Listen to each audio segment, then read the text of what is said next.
Thank you very much. Hey, I'm Wed, and this is my cast member, Witsen. I'm Wit. I've played this game. Yes, that is the expertise that we have in here today. And today, first of all, I will be starting off with the category of any percent NMG. So with that, this is run on in-game timer, but I can also clarify just on selecting the file here. We'll get started in 3, 2, 1, go. So a lot of the key movement in this game, you're going to see a lot of just moving and jumping, really. It's this is a very simple at the start Metroidvania. You'll be seeing a little bit more like intricacies that come into play pretty soon. But right here, I'm going to go for something a little sketchy. Yeah, so there are these ghosts here, and we're just going to skip them by hitting the crank, and it does some weird stuff with the physics. So when we jump off the water, it gives us extra height. This phone is also going to be really important. The phones are our save points, and this is going to be our central hub. So we are not going to get any more save points. That is our return point for the entire thing.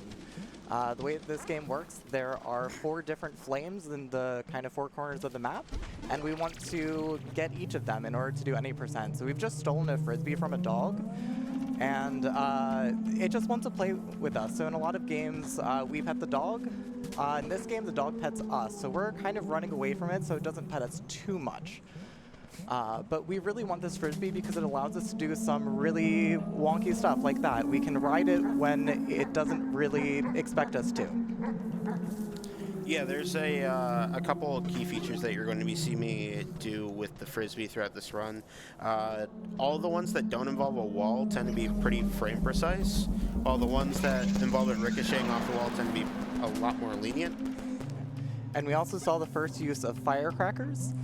These cause noise and light, and most importantly, they discourage any ghosts or stuff like that from attacking us. So we could have used that in the first room when the ghost was chasing after us. Here we're using it to distract the dog a bit here and there. Yeah, it's actually a little counterintuitive from what you'd expect. Usually dogs are known to be pretty scared of fireworks, but in this case, they seem to be really attracted to them in this game. Yeah, so we've now traded the frisbee that we stole for a mock frisbee, which allows us to take this with us. And we let the dog kill us, get back its own frisbee, and with that, we've returned back to the hub. Yeah, coincidentally, that death abuse actually puts the mock frisbee back where we put the original frisbee. Go for a couple of fairly specific crank spots here. Okay. Yeah, we're going for the next major item that will break the game. So there are 4 flames, as I mentioned earlier, but there are also kind of 4 key items that you're expected to get in each of those sections. So we sort of got the frisbee, and we're now going to get the bubble wand.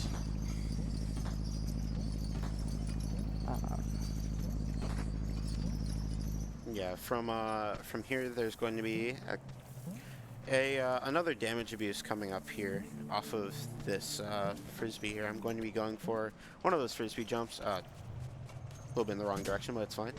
Want to land on those. We take damage from the top stalactite there to allow us to land down on the bottom spikes. The spikes don't usually let us survive. They usually take us to the nearest stable ground. So. Oh, I gotta re-hit the switch up here.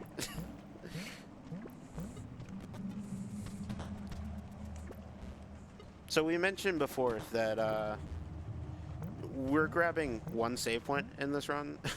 The save point ends up being very important in terms of we need to go to the 4 corners of the map and we need to death abuse, but it also leads to a little bit of tension throughout the run, because if you die anywhere earlier, it's not very good. Shout out to the penguin. Shout out to Penguin. Wonder if we get to see more. Never. I'm not sure about that. So right here, I'm going to hit this for a little bit of safety, and I'm going to be skipping an entire puzzle by using my butt.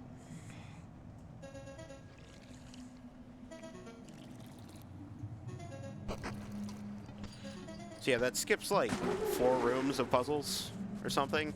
They just allow the water to reflect off of the bean, your character's butt. Yeah, so this whale is also annoying, and That attack right there is very scary. If I got eaten by that, I would have just straight up died. But we're good. yeah, so that was not the intended way of solving that puzzle, but this is going to be the intended way. There's some manipulation of the seahorse to make sure that it goes into the right spot, but then we just need to place these mirrors so that it puts the water in the right spot. And now we have our first flame, and so we're ready to death abuse back to the hub. Yeah, so right here I'll be going for a sequence of some bubble jumps, which we didn't actually mention before. The bubble wand ends up being very key in this run because you can use it to get more or less infinite jumps, which in a lot of video games, let alone 2D platformers, tend to be quite useful. So you're going to be seeing way more of it throughout the run. What's really interesting about this game from that perspective is that all of the tech that we're using is actually intended and known by the developers. It's specifically used for secrets, though, and not intended for the any percent route. And right now, he's setting up the frisbee so that it keeps triggering this switch so that he doesn't need to put the slinky that he just got down in that spot instead. I forgot that I just got the slinky. I needed to switch my item. You're welcome. So we're on our way to the second flame, which is the iguana. And you might also notice that there's a bunch of this kind of miasma everywhere. As you break more of the flames, you'll see kind of more of this throughout the game. But we're actually going to use that very shortly to skip a bit of this section. So I'll be grabbing this health here for safety. Yeah, so up here there's, yeah, did it first try, awesome. The miasma pushes you back in a set direction, set location, so what Wet did was put the bubble in the right location that he could then jump off of it immediately. And this is the iguana boss, where we are just trying to get it to not eat us and instead eat all those porcupines. If I got eaten by the iguana there, I would have died. Just to be clear, I was very, very concerned about that. It can be very easy to have those kind of fights kind of spiral on you. And so that's Seahorse and Iguana, and now we're returning to our dog friend because we get to take it on another frisbee chase again. So yeah, we need to grab this mock disc because we have another location we need to put this in. So hopefully, I'm not really interested in getting petted right now, so hopefully that doesn't really happen too much coming up here. We get to throw this frisbee here for a smaller dog to play with. The original intention was maybe to ride on that, but that still works just fine.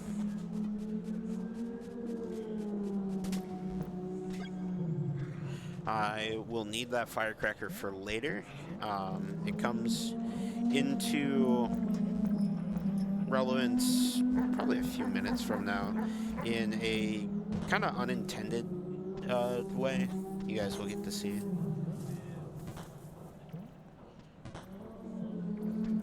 So yeah, just more running away from the dog for now. Yeah, and all of these vines on the ceiling are actually placed by the developer to pop the bubble and make it so that you can't skip everything.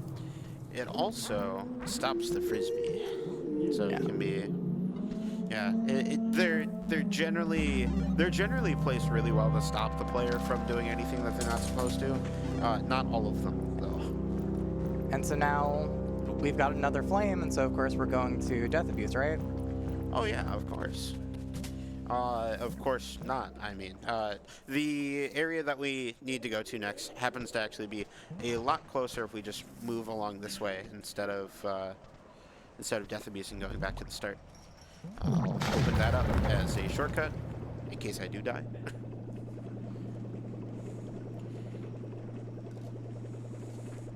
kind of dark in here. This game is dark. This area actually that we're coming up here, I guess you could kind of say is the Aussie area up here. We're going to be seeing a few specific animals that end up existing more specifically in Australia. So I'm just gonna say that these mice are just bilbies instead? Yes, of course. Over here we're going to be picking up the yo-yo. The yo-yo will have a couple of key uses, just like the slinky. It's never exactly like used for like platforming or anything like that, Nice. but it has a couple of specific uses when it comes to like hitting some switches. So yeah, this kind of goes along with the vine stuff I was mentioning before. There's a small region that you can actually get a bubble in here. If I can hit that right, there we go. And all those times rising up above the birds there were generally fairly unintended. Here's Australian animal. He's very pesky. I really do not want to die here. Yeah. Okay, we're safe. That room can be a little tense. If it starts to go wrong, it can go very wrong. Here's one of the things that I was mentioning before involving the yo-yo. It went down into the wrong area, so I'm going to fix this real quick. Timing a yo-yo throw at the right time when the elevator is coming up causes it to clip through a glass wall to the left of it. I still have the yo-yo out, so the mouse kept going. Okay. Yeah, the gimmick of this area is that the mice get distracted by the yo-yo, and so they run in the direction and swap the order of things. That's a bit scary. The water doesn't kill you, so it's not really a big deal. We'll just wait, though. This is an area that an ostrich is actually keeping a bunch of cats hostage. The ostrich in question sadly will not be seen in this run.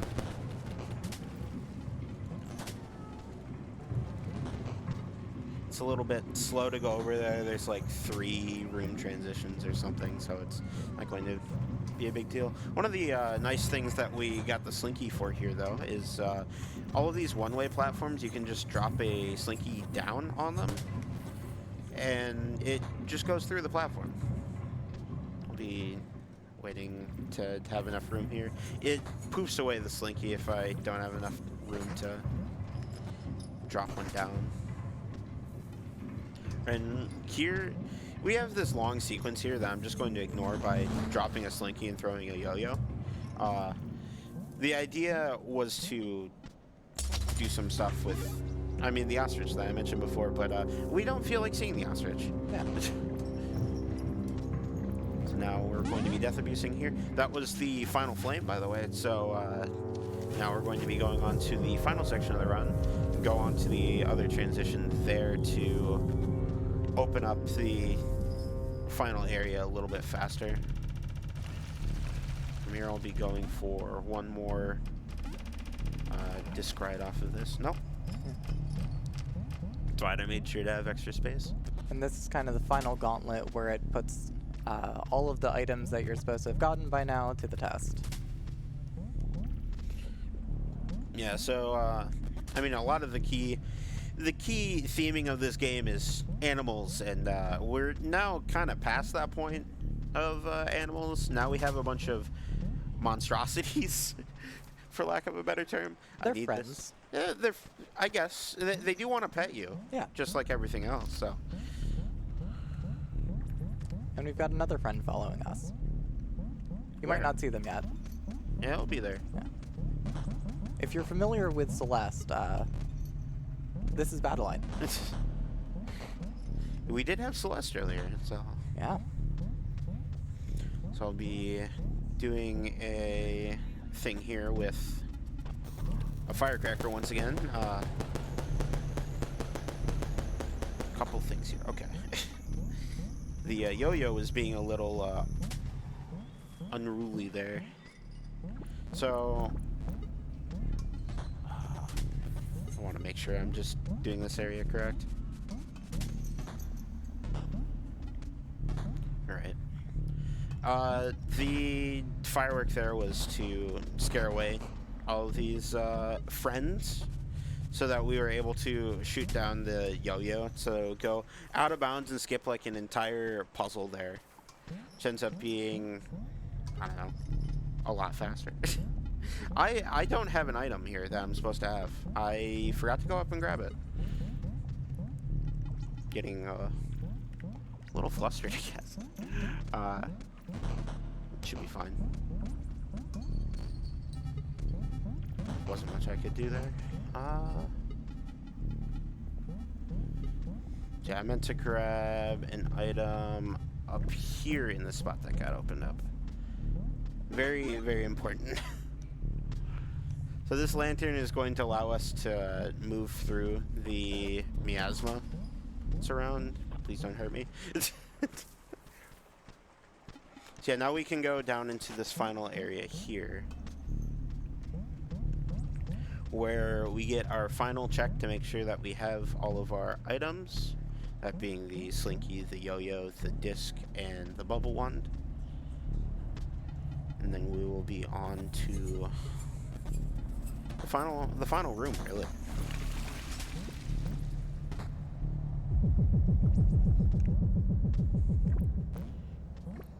It's a little quiet in this room. You hear that? No, it's just your imagination. Oh. So this is the Manticore. This is the quote-unquote final boss of the game. The main thing that we're going to be going for here is pressing down all these buttons to open up the door to get out of the other side. There's also just a weird seam there that he jumped through.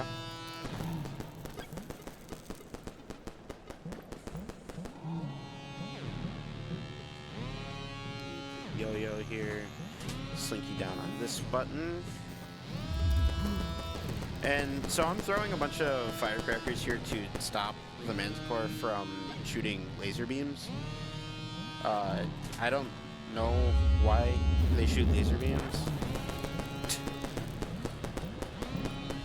The other thing I'll be using right here for this last stretch is this lantern, because it helps keep him away, so he doesn't kill me on the last room. And right here on the plunger is time.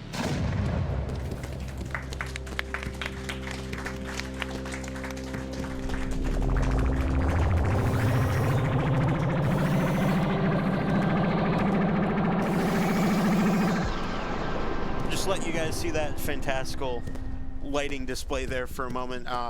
This is a long section right here where I can't actually pause to get out for the other run, so I'm actually going to close the game real quick. That's my reward for beating the game later. So let me remap my buttons real quick. I've been using a Switch 2 Pro controller, which has some pretty convenient uses. It'll especially come in handy for the any % run that we're about to do. And I don't know if we're good for that, or... Yeah, the bonus incentive, I'm pretty sure got met, didn't it? It did, yeah. Okay. Let me erase this file, and we're good to go. Are we good to go?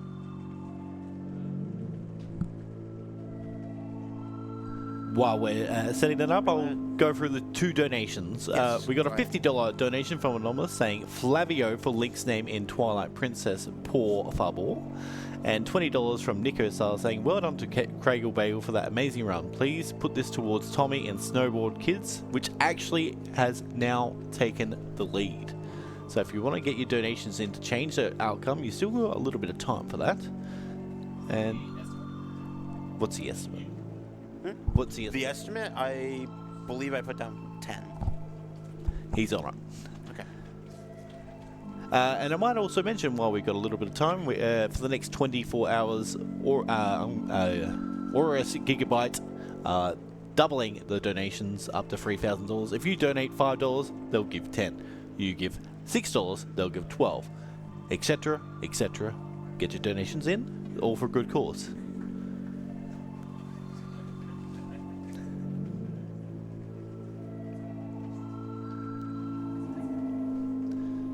Alright, all good to go whenever you are. All right, that works for me. So let's start the any percent run in 3, 2, 1, go. So we're starting out the run here, going a bit of a different direction. The key thing that we're going to be going for here, instead of the flames, is we're going to be getting 8 eggs. They will be very prevalent later, trust me. Yeah, they're basically the secret items that are hidden all throughout the game, and as you collect certain thresholds of them, you get certain items. We have one item that we are looking for. It ends up being very useful for a lot of like puzzles and all that stuff later on, but we're not really caring about that side of things. I actually need to go back and Get grab the firecrackers. grab some firecrackers and an egg. Oops. All right. No big deal. Actually, this doesn't... No, I need to keep the firecrackers. I was thinking for a moment, like, oh, I could just death abuse on the guy. No, that gets rid of your firecrackers. I could just death abuse on the guy and grab some firecrackers somewhere else. Yeah. Yeah, luckily we have 2 right here, so... Hey, look, it's a duck. The only duck in the game. Or is it a duck? Surely. So yeah, we're returning to our dog friend because the dog is the best and the frisbee is the best, and we're going to play with it a bit longer this time. Yeah, we're going to play in a different playground, so to speak. Yeah. Normally the game expects you to take it through the dog area, but taking it through the dog area so that we can take it away is slow. We just want to get it and run away with it for good. So we mentioned in the last run that the frisbee and the bubble wand are both really good, so we're just taking the frisbee and bringing it all the way to the bubble wand. Once we have our bubble wand, we're good. We don't need the frisbee anymore. Oi. But until then, we've got our dog friend following along with us, trying to pet us as much as it wants and as little as we want, hopefully. Because again, just like with the other run, we only have that one save point, so any death will kind of force us to restart this whole section again.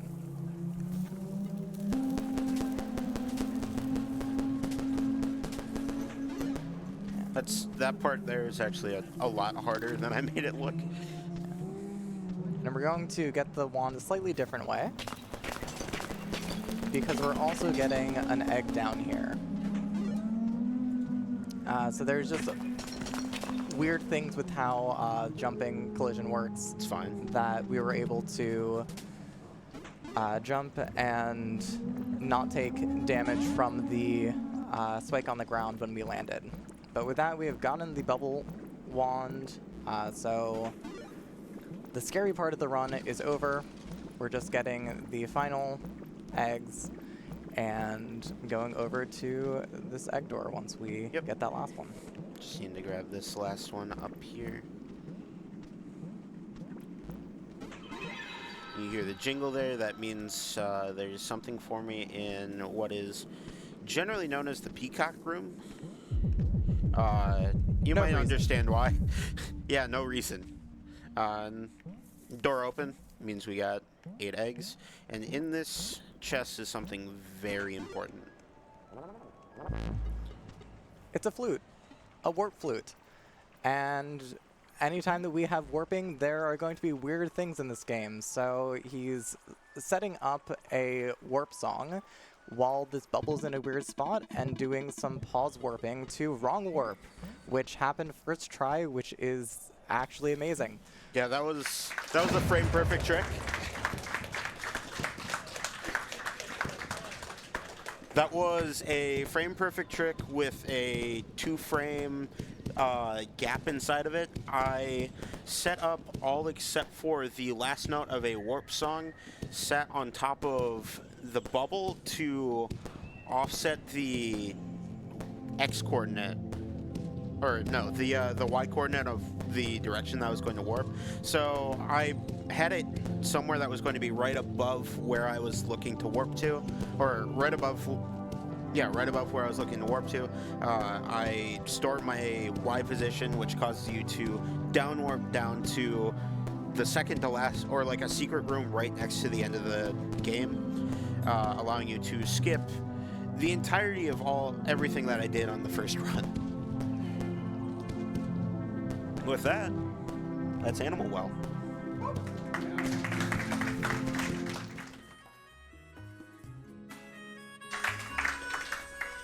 Thank you so much for that great run. I enjoyed that. Up next, we have Mario Kart 64 by Lacy Stripes. Stick around for that.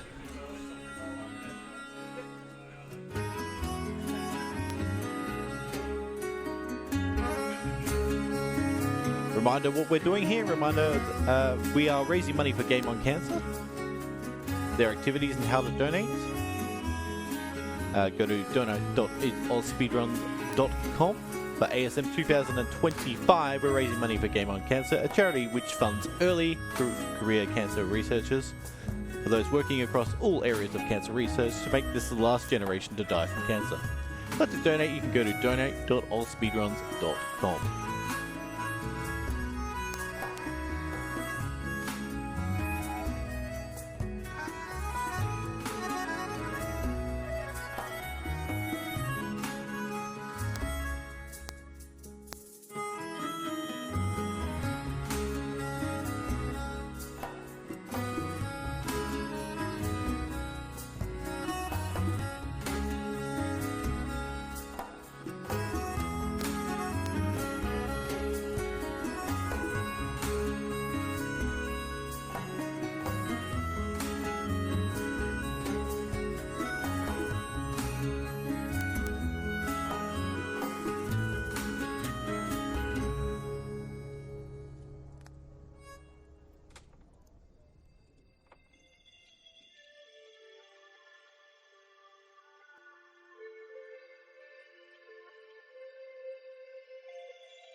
Alright, while we're setting up for the next run, I'll go over the next incentive, which is a character choice for snowboard kids. Currently in the lead is Tommy at $59.20. Behind Tommy is Nancy at $50. Then we got Linda at $10. Jam and Slash currently don't have anything, so it's a tight race between Tommy and Nancy right now. If you'd like to change the outcome of that one, get your donations in.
best fucking night of my entire fucking life.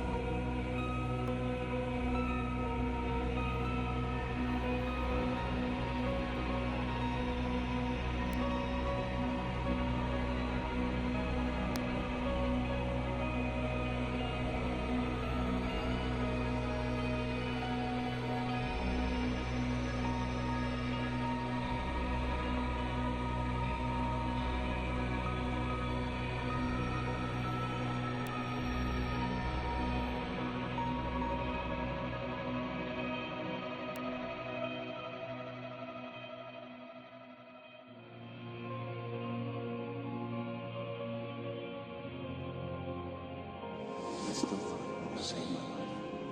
And after that, All right, everyone, welcome back to ASM 2025. For me personally, this is one of the best moments of ASM 2025. It's the Cool Squash champions on the couch. Can you guys believe it? All right, over to you guys.